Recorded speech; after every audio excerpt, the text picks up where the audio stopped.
Hi guys, today we're going to, I'll probably do 2 videos today. A small one just to finish off electrochemistry, using electrochemistry to explain homogeneous catalysis of this reaction of this one here. Iodide reaction with your persulfate ion, this reaction here, okay? You can see a better view of this reaction here, right?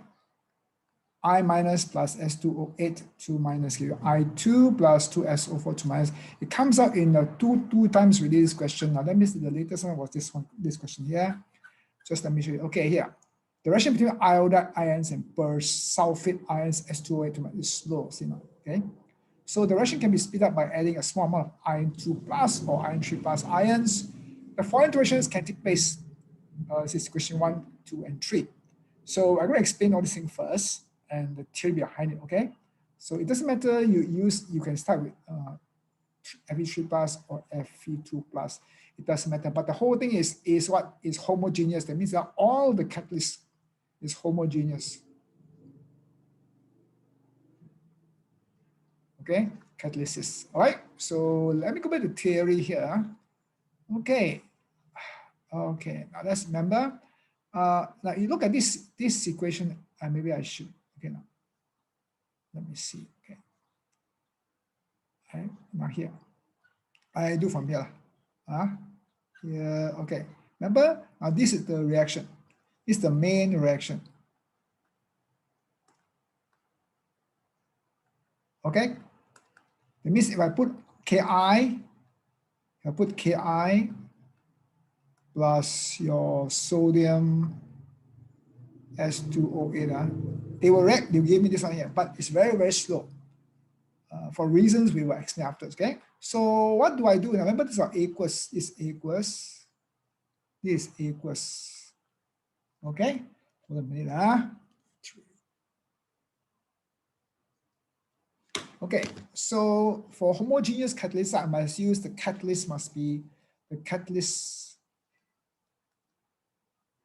must also be in aqueous form. Okay, can it be in solid or gas?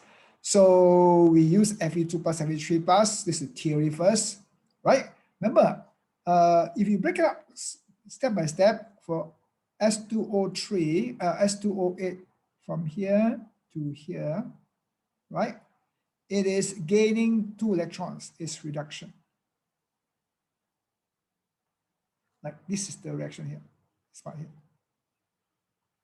Okay, S2O8 2 minus plus 2 electrons give you 2SO4 2 minus, okay? This is the reduction here. So if I don't use I minus, I must use something else to react with this, which must be favorable, which must be feasible. So we choose Fe2 plus for reasons we'll see after, okay? So Fe2 plus, right? Go to Fe3 plus. It means it is going to be a reducing agent because it accepts, it donates electrons, sorry, right now.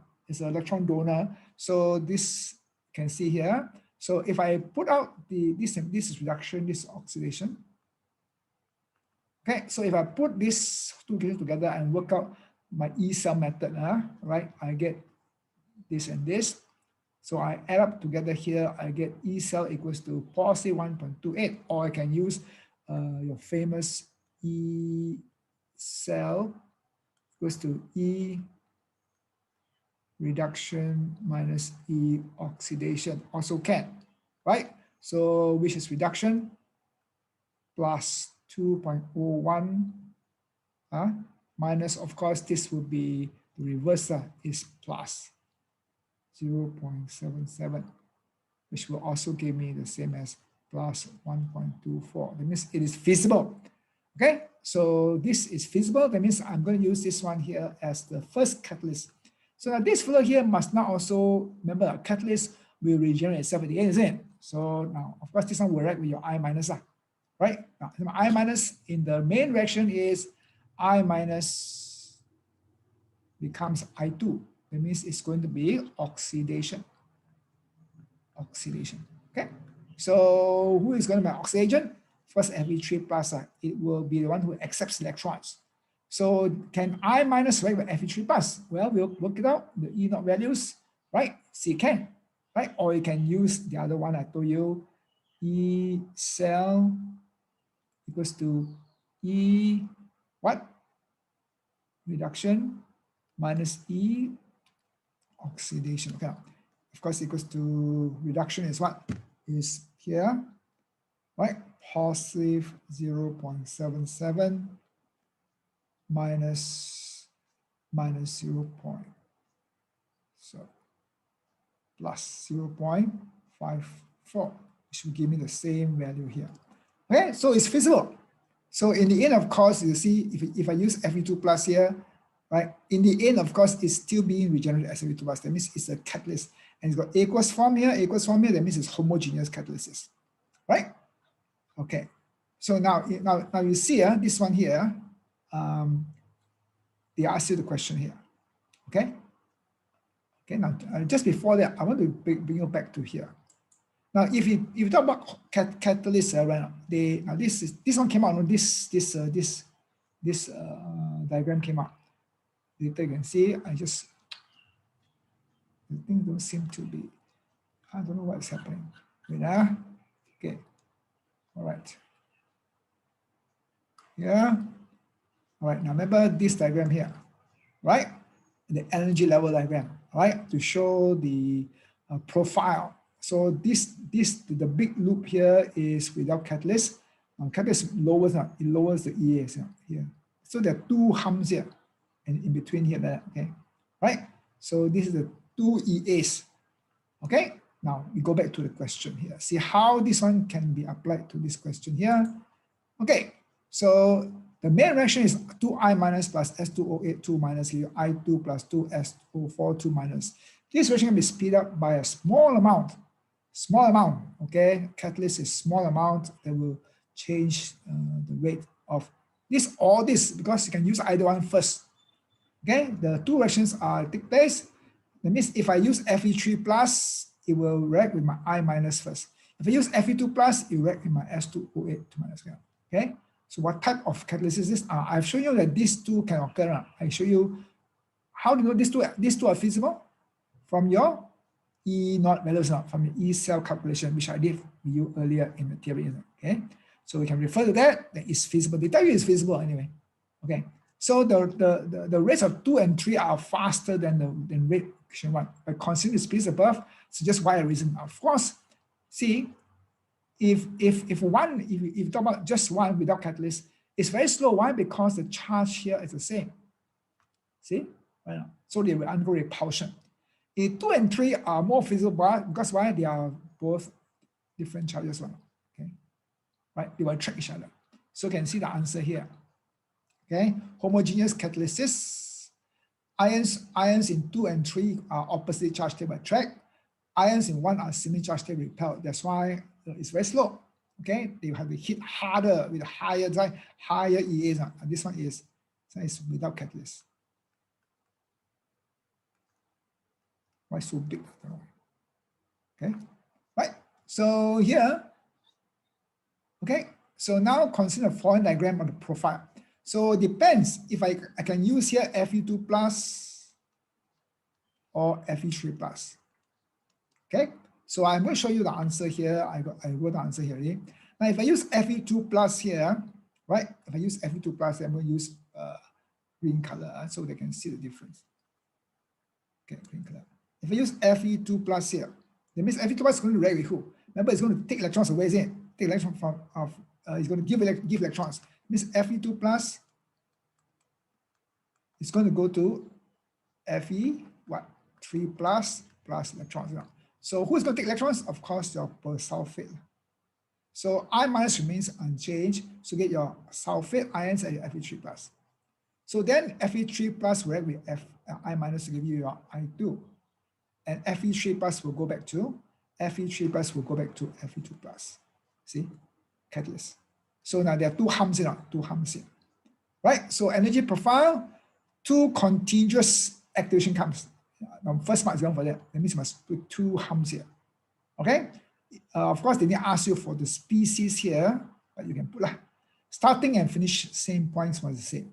Okay. Now, of course, if you use Fe, I'm going to put blue color now. Okay?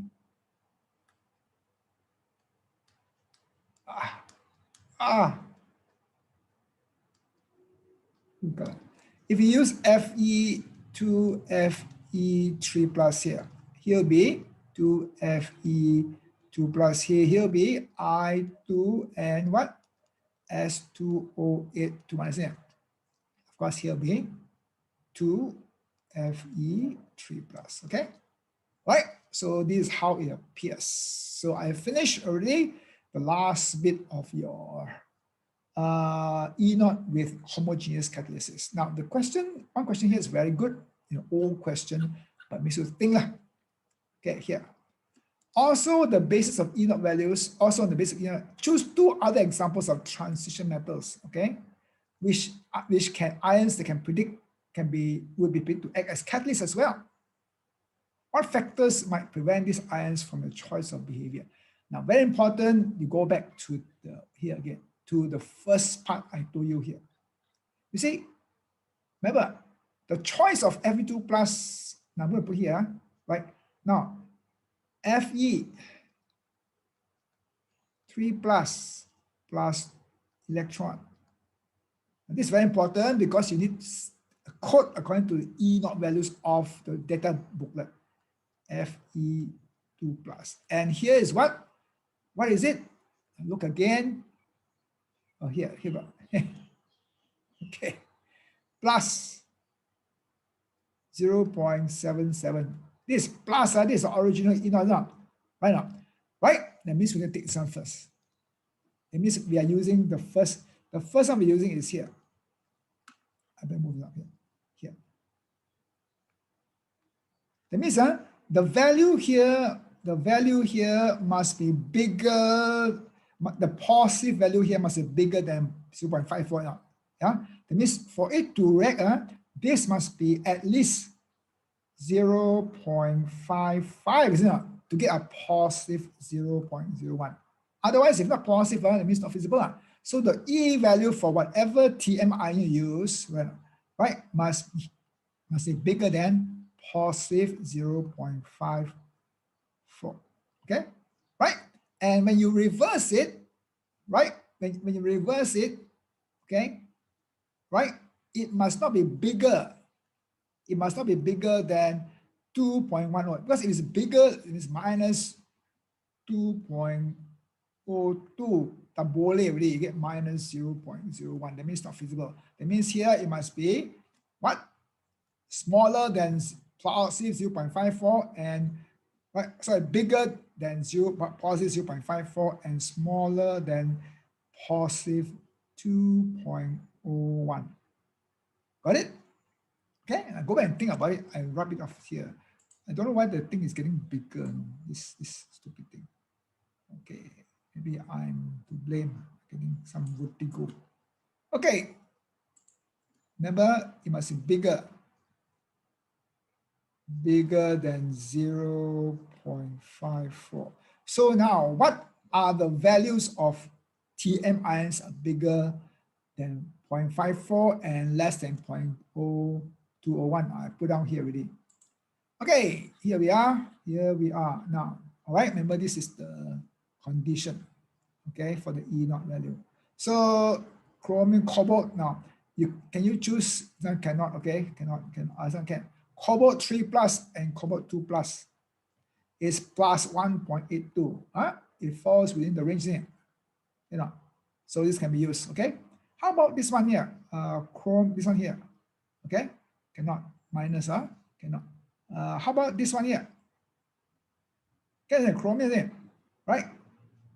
Cannot. Can is in. But this is negative, so cannot tabulate because it will undergo repulsion. Okay, any more? So only one we choose, we have found only one. Of course, iron is found already. We cannot use any of others because it's solid. Now, how about Mn here? Cannot. Now, Mn3 plus and Mn2 plus are equals.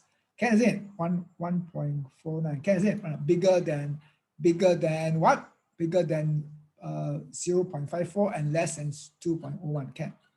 Okay. How about this one here? Your famous KMnO4. Okay. Yeah. Is this correct? Isn't it? But no, here is negatives. Cannot. Okay. So anymore. Here. Pb4 plus And 4 plus means that it means equals way. Can, isn't it? Right? Okay. Any more or not? Okay. 10 cannot. Okay. So right. So the point is now here. How about this one here? Okay, these two here, vanadium. 1, see, can, isn't it? 1, isn't it? Right? 1 because here is between. Right now. Okay. Vanadium 5 plus. Okay, here, it's on here. This, okay, because the ions, this is same, right now, okay, and this one. So the idea that it must be, okay, right? It must, the first condition. 2, it must be transition metals. 3, of course, must be positive charge. Okay, must not be negative charge, same charge as the reacting ions. Okay, right, now I finished this properly already. Yeah? Now I just want to give you a bit of hint on the calculation. I put down here just in case you want to take some notes. Okay, for calculation electrolysis, 2 things to consider. I thought through it or not. Better tell you this. Because as you see my calculation earlier, the last video, 2 important things. The number of moles of electrons. We use number of moles of electrons. That means we use this method here. We use this method. We use the number of moles of electrons to calculate whenever we use Avogadro's number. That means Avogadro's number will be given. That means we use it. But to find Avogadro's number, we must calculate the number of electrons. Okay, this is used here from the charge. We use this to determine the number 1, 2, 3, how many number of electrons in order to find what? To find Avogadro's number. Okay, so this is the thing. Okay, now I finished this video already. I'm going to stop here and I'm going to start another video. Okay.